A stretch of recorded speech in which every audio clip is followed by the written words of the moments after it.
Hello there. Mass protests in Britain peak before Christmas.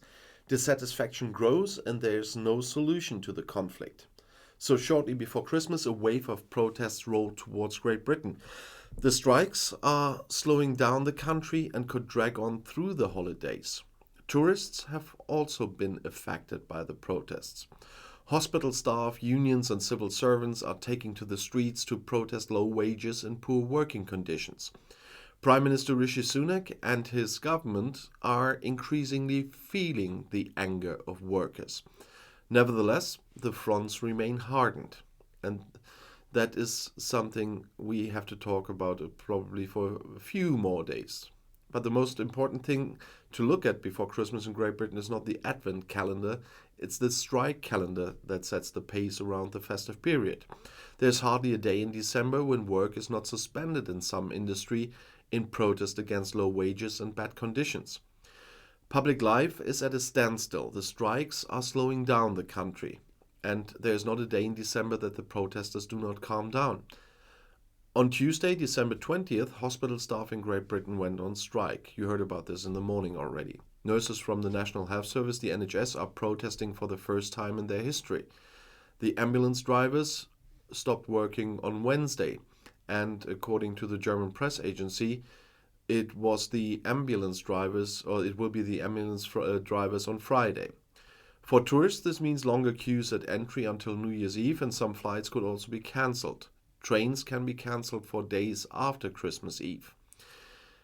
And there's the Christmas mail. There have been strikes at Royal Mail for months. Entire streets currently receive mail at most once a week. There are mountains of letters and packages in the depots.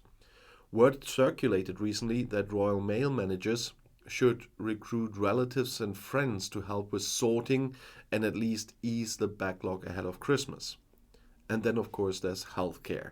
Anyone who was still looking for the postman in the last icy temperatures had to be all the more careful not to slip on black ice. The already completely overloaded emergency rooms were even thinner staffed than usual.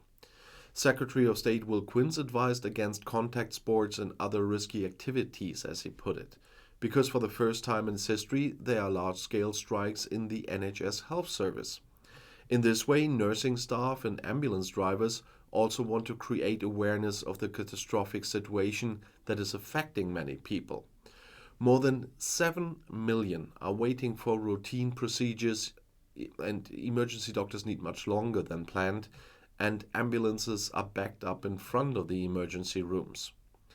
The mass protests are the result of a longer-lasting conflict. Workers are unhappy about low wages and the UK's economic crisis. The country has been in an economic crisis for years. The UK economy is still suffering from high energy prices and inflation. According to experts from the Confederation of British Industry, the CBI, the country slipped into a recession that will last until 2023. And even if the economy grows, productivity and investment will remain weak, according to a CBI release. We are having a pretty tough time, and Brexit hasn't made things any easier.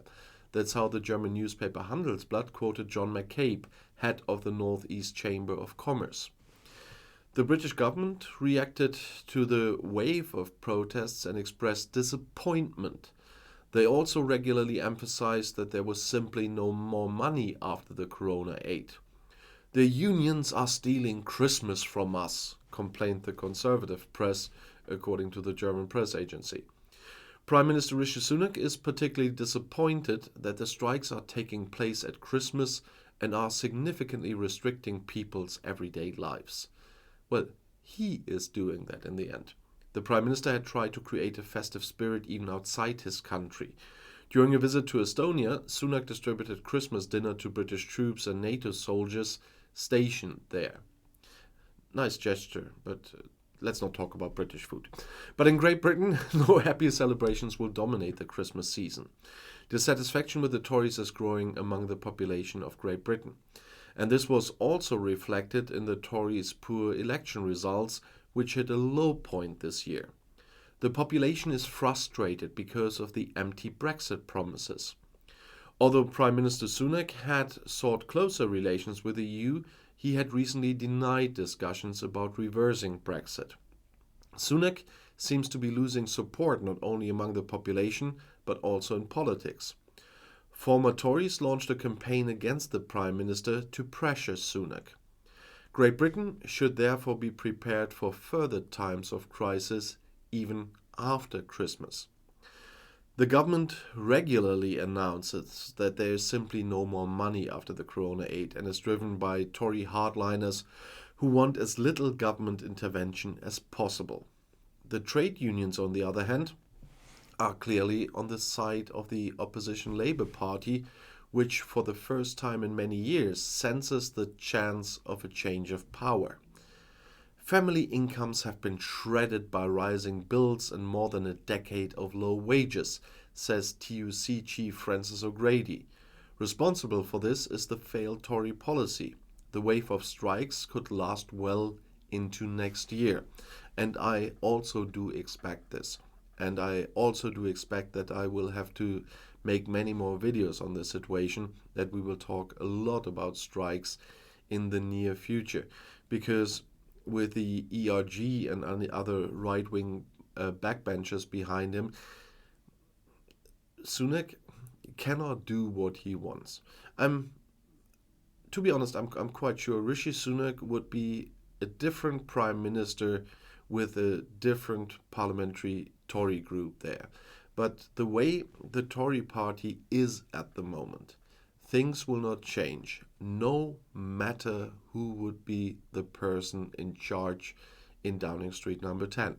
Because it depends on the power of the different factions in the parliamentary group, what policy we do see.